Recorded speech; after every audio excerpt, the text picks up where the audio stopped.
Oke, ini kelihatannya bakal seru ya, Pilpres 2024 udah pastilah kalau lihat konfigurasinya nggak mungkin hanya 2 calon presiden seperti yang diinginkan oleh PDIP ya, seperti dikatakan oleh Hasto gitu ya. Kenapa? Ini sudah hampir pasti kita lihat perkembangan terbaru ini PDIP akan tetap mencalonkan Puan. Tapi kita belum tahu apa tentu target utamanya presiden, tapi kalau enggak mereka tetap realistis misalnya jadi cawapres. Tapi Puan lah, bukan Ganjar gitu ya. Karena dalam perkembangan terbaru dalam koordinasi pemenangan tidak diundang itu Ganjar. Jadi dia udah dianggap outsider gitu. Dan sementara Anda pasti mengamati ini tim Puan sudah mulai bekerja. Ada lembaga survei yang sudah mulai memunculkan nama Puan dan pinter nih lembaga surveinya kalau media ini melihatnya sebagai angle-nya bahwa dia tidak menyebut elektabilitas Puan tertinggi, tidak, karena ini orang pasti nggak percaya, tapi dia bilang bahwa mayoritas pemilih PDIP itu menginginkan Puan jadi calon presiden. Kan kita ingat 19% sekian loh pemilihnya PDIP, itu artinya seenggak-enggaknya sekarang Puan mengantongi 10% lebih persen pemilih lah, kira-kira begitu logika yang mau dibangun oleh lembaga survei ini. Ya itu mungkin logika yang diputuskan di sebuah private jet, kira-kira begitu. Oh, saya private jet, jadi saya ingat ketua Banggar ini, kebetulan ketua Banggar yang berasal dari PDIP ini, Said Abdullah ini ya, maksud Anda ya? Enggak, saya enggak nyebut nama, saya cuma menduga-duga. Oh, karena kemarin saya dalam perjalanan saya dari Rinjani ke arah Mandalika Bandara itu banyak baliho Ibu Puan yang tagline-nya rada-rada lain dengan yang kemarin itu. Jadi saya mulai berpikir ini kok tagline-nya agak lain ya, misalnya demi negeri itu. Oh, bukan kepak lagi, kok gak sayap. Bukan kepak lagi, karena mungkin sayapnya udah patah kan, karena terlalu sering dikepak-kepakan. Sekarang demi negeri, dan wajah Ibu Puan tuh kelihatan dibuat lebih teduh. Dan jadi kelihatannya ada panitia baru yang menginginkan supaya elektabilitas Ibu Puan tuh digelembungkan gitu. Dan ini biasa, teknik semacam ini kan kita ngerti. Jadi ada rezeki masuk pada lembaga-lembaga survei, kira-kira begitu tuh. Yang berbahaya kalau rezeki itu akhirnya tidak kompatibel dengan ujian-ujian intelektualitas tadi kan. Jadi tetap orang akan anggap oke, elektabilitas Ibu Puan tinggi sekali, tetapi kita mau lihat 2 hal yang lain, yaitu intellectuality dan ethicability. Nah, itu yang belum diuji oleh baliho. Jadi juga berbahaya kalau Ibu Puan terlalu digelembungkan dan fakta psikologisnya digelembungkan, tapi fakta sosiologisnya tetap aja.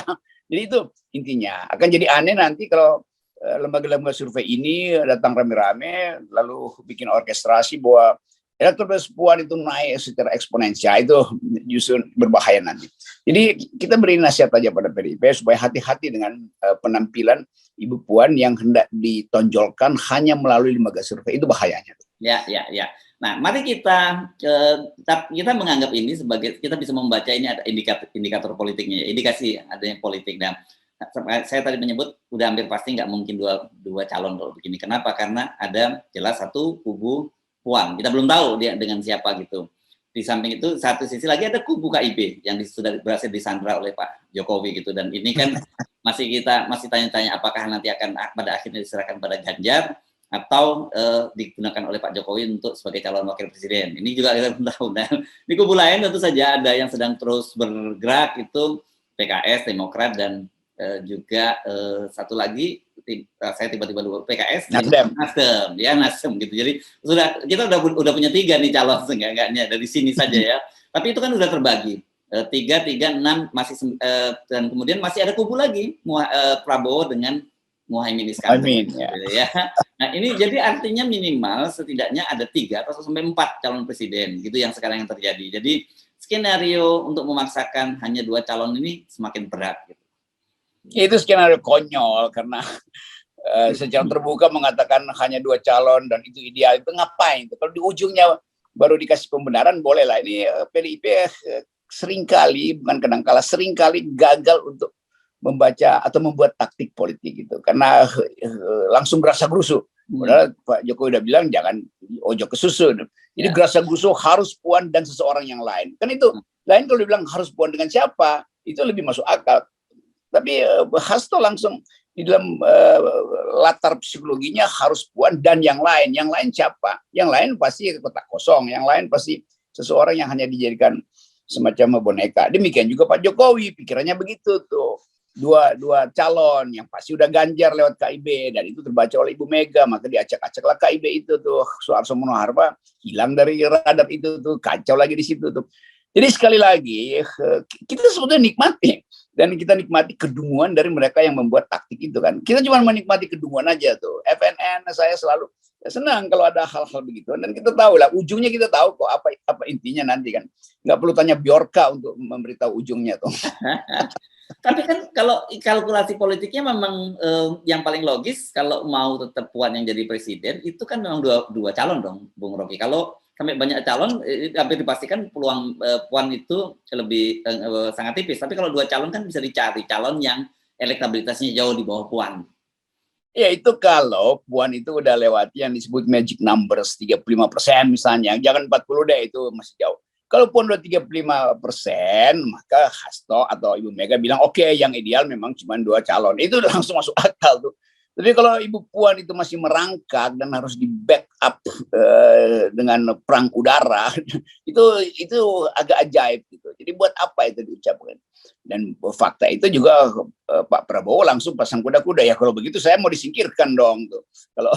Kalau Puan dicalonkan lalu hanya 2 calon, dan itu artinya potensi Pak Prabowo dan Gerindra itu jadi lemah di dalam pertandingan itu. Nah, sinyal itu juga dibaca lebih cepat oleh Gerindra, juga dibaca lebih cepat oleh Pak Muhaimin, lalu terjadilah tunggang menunggangi yang belum sampai naik kuda sih Pak Muhaimin belum sampai belum naik ya, kuda. Pak Muhaimin belum naik kuda ya? Belum. Oh belum, ya. Ibu Puan udah naik kuda, tapi pada waktu itu kan terpaksa mereka berdua naik kuda karena naik mobil mahal BBM kan. Oke, mari kita baca peluangnya ya, peluang Ibu Puan ini ya. Kalau tetap dipaksakan, menurut Anda siapa yang paling logis gitu? Apakah akhirnya kan gini, kalau kita tadi baca udah ada blok KIB yang dipegang oleh Pak Luhut dan Pak Jokowi. Kita mesti nyebutnya begitu ya, Luhut dan Jokowi gitu. Ada blok di luar itu Nasdem. Nah, kenapa disebut Luhut dan Pak Jokowi, bukan Pak Jokowi dan Pak Luhut? Iya, kenapa ya? Itu top of mind. Saya kira itu yang disebut top of mind, Bung Rocky. Top of mind ada Pak Luhut memang tuh yang berpikir bagus di istana yang cuma Pak Luhut. Ya. Oke, top of mind seperti itu. Ada tadi blok Demokrat, Nasdem dan juga PKS gitu.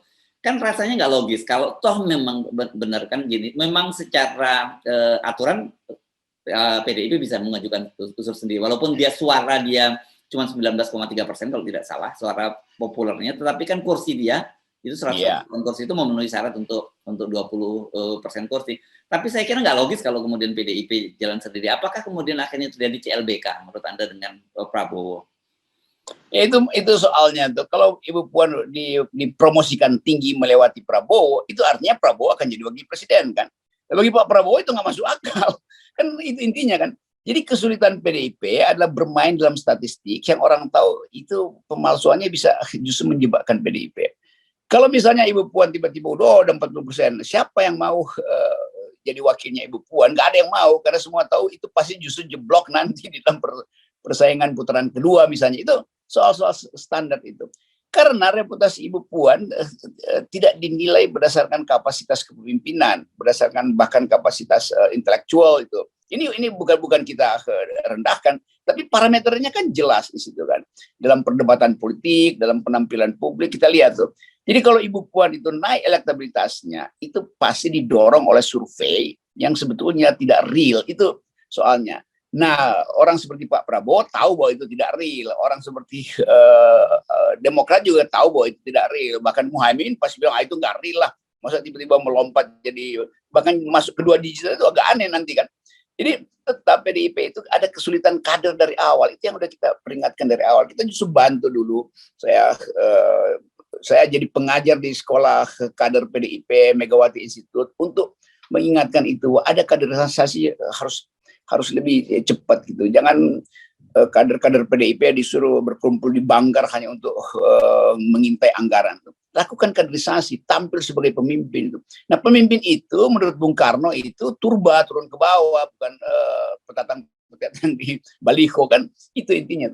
Jadi kesulitannya begitu. Puan secara psikologis diinginkan atau dimaksudkan untuk memimpin, tapi secara sosiologis dia tetap kekurangan kapasitas. Ya, ini saya kira kalau tidak tidak segera disadari oleh PDIP, ini bisa menjadi tragedi ya bagi PDIP, partai yang terbesar, partai satu-satunya partai yang bisa mengusung calon presiden, tapi nanti dia bahkan tidak bisa mencalonkan sebagai presiden, dalam pengertian artinya tidak dapat figur gitu yang mau bergabung dengan Puan Maharani.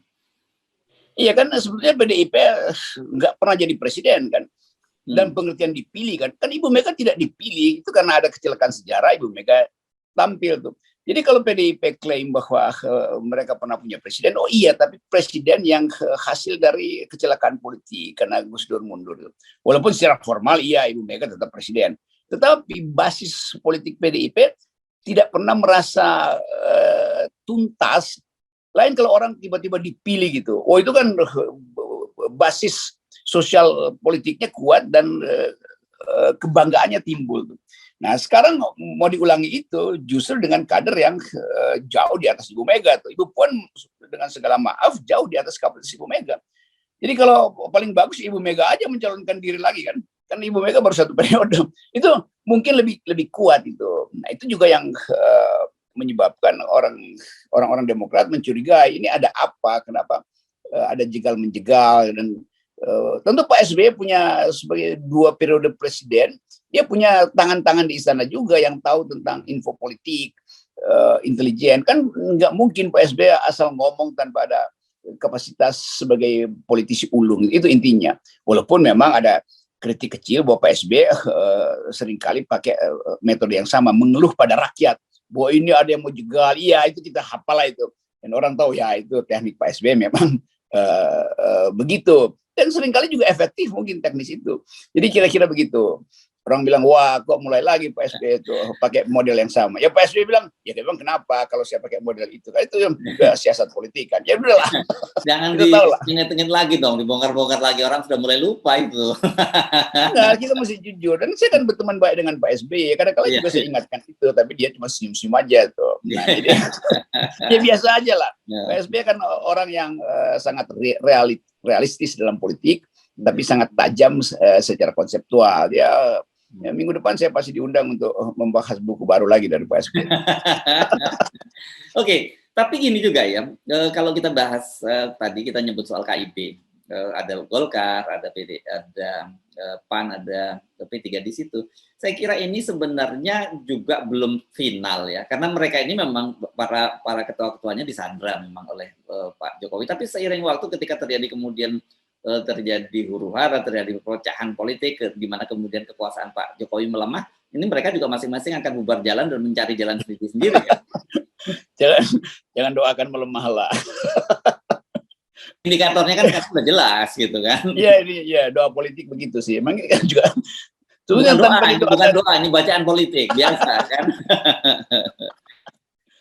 Kita justru cemas Pak Jokowi nggak bisa tidur lagi karena udah berantakan. Semua skenario Pak Jokowi berantakan. Musyawarah rakyat udah pasti berhenti. Perseteruan dengan Ibu Mega pasti berlanjut tuh. Dan Pak Jokowi akhirnya menyerah sebetulnya, ini mau ngapain lagi. KIP yang lagi disiapkan dengan bagus tiba-tiba jadi koalisi Indonesia berantakan tuh. Jadi semua hal yang di mata Pak Jokowi hari ini menegangkan. Ada tekanan demonstrasi pasti akan terus-menerus nih. Ya istirahat sedikit, tapi saya tahu mahasiswa setiap hari ngundang webinar sama saya, itu saya ngerti itu jalan pikiran mereka tuh. Buruh juga begitu. Jumhur Hidayat pasti akan lakukan konsolidasi, demikian juga Said Iqbal, dan akan bertemu di jalan untuk isu yang sama tuh. Jadi terjadi satu keadaan yang tidak mungkin lagi dikendalikan, dan politik memang selalu mengarah pada hal yang tidak mungkin dikendalikan. Itu intinya tuh. Jadi semakin Pak Jokowi punya ambisi, semakin Ibu Mega merasa dia penghalang saya. Semakin Ibu Mega punya ambisi, maka Pak SBY merasa bahwa oke, kalau begitu skenario dua dua calon itu adalah skenario genderuwo tuh. Kira-kira begitu kan. Nah, jadi hal-hal bagus betul kita saksikan kekacauan elit. Ya, nah, itu saya kira penting kita ingatkan. Kita mesti jujur lah, ya. Konstituennya P3 itu kalau katakanlah misalnya Ganjar yang dipasang, itu kan pasti tidak akan memilih Ganjar. Konstituen PAN juga pasti tidak akan memilih. Golkar juga begitu, dan diharapkan kan tentu saja tetap saja basis dari Ganjar itu adalah PDIP. Nah, ketika PDIP sudah tidak mendukung Ganjar, saya kira ancaman seperti dikatakan oleh Bambang Pacul itu bukan ancaman kosong, bahwa kalau dia maju dari partai lain dipastikan dia tidak akan menang di Jawa Tengah, dan kalau tidak menang di Jawa Tengah dia nggak akan mungkin juga menang di tempat lain kan. Itu jadi waktu Ganjar nggak diajak mengatur siasat di Jawa Tengah, itu artinya bagi Nasdem udah tinggal ada dua tuh, Andika sama Anies. Tapi tentu Pak Andika punya kalkulasi bahwa ya itu terlalu jauh yang diusulkan Nasdem, maka Nasdem terpaksa akan fokus pada Anies. Nah demikian juga P3 secara kelembagaan dipaksa untuk memilih Ganjar, tapi P3 akhirnya lihat kok Ganjar nggak diundang. Jadi udah masa P3 yang secara identitas itu adalah Muslim, tentu merasa lebih dekat secara psikologis dengan Anies itu. Jadi terjadi hal-hal yang kadang-kala variabel baru datang tiba-tiba. Ibu Mega mungkin merasa dia mau bongkar KIB itu supaya nggak ke Ganjar. Ya ternyata yang kenanya adalah justru pemilih tradisional dari P3 balik ke Anies kan. Itu soalnya tuh. Jadi begitulah politik itu kalau nggak diatur dengan kecerdasan pikiran itu bisa berantakan di tengah jalan tuh. Oke, jadi makin menarik ya, Bung Rocky. Gitu aja kesimpulannya ya. Yes. Jadi kembalikan politik pada kecerdasan. Itu juga pesan dari Bjorka. Jangan sampai istana itu dikuasai oleh orang-orang bodoh. Itu ini Bjorka yang bilang ya. Bjorka ya. Dia nggak mau pakai kata dungu. Kalau dia pakai kata dungu nanti dianggap Bjorka ada pembicaraan koalisi dengan FNN. Oke, baik, terima kasih Bung Rocky. Have a nice day. Dan ternyata meskipun kita mulai dengan gloomy, kita dengan murung karena ada sahabat kita, Profesor Atmadiata yang wafat, ternyata kita masih tetap bisa memulai hari ini dengan ceria karena melihat perpecahan politik di tingkat elit yang semakin ketara. Ya, sambil menghantarkan Pak Sumardi Asra ke tempat terbaik pada dia, kita juga berharap bahwa pikiran-pikiran intelektual, termasuk pikiran Pak Sumardi yang sangat intelektual itu dijadikan fondasi untuk Indonesia berpolitik. Yes. Dan fondasi utamanya adalah 0%. 0% tetap. Oke, thank you Bang Rocky. Yes.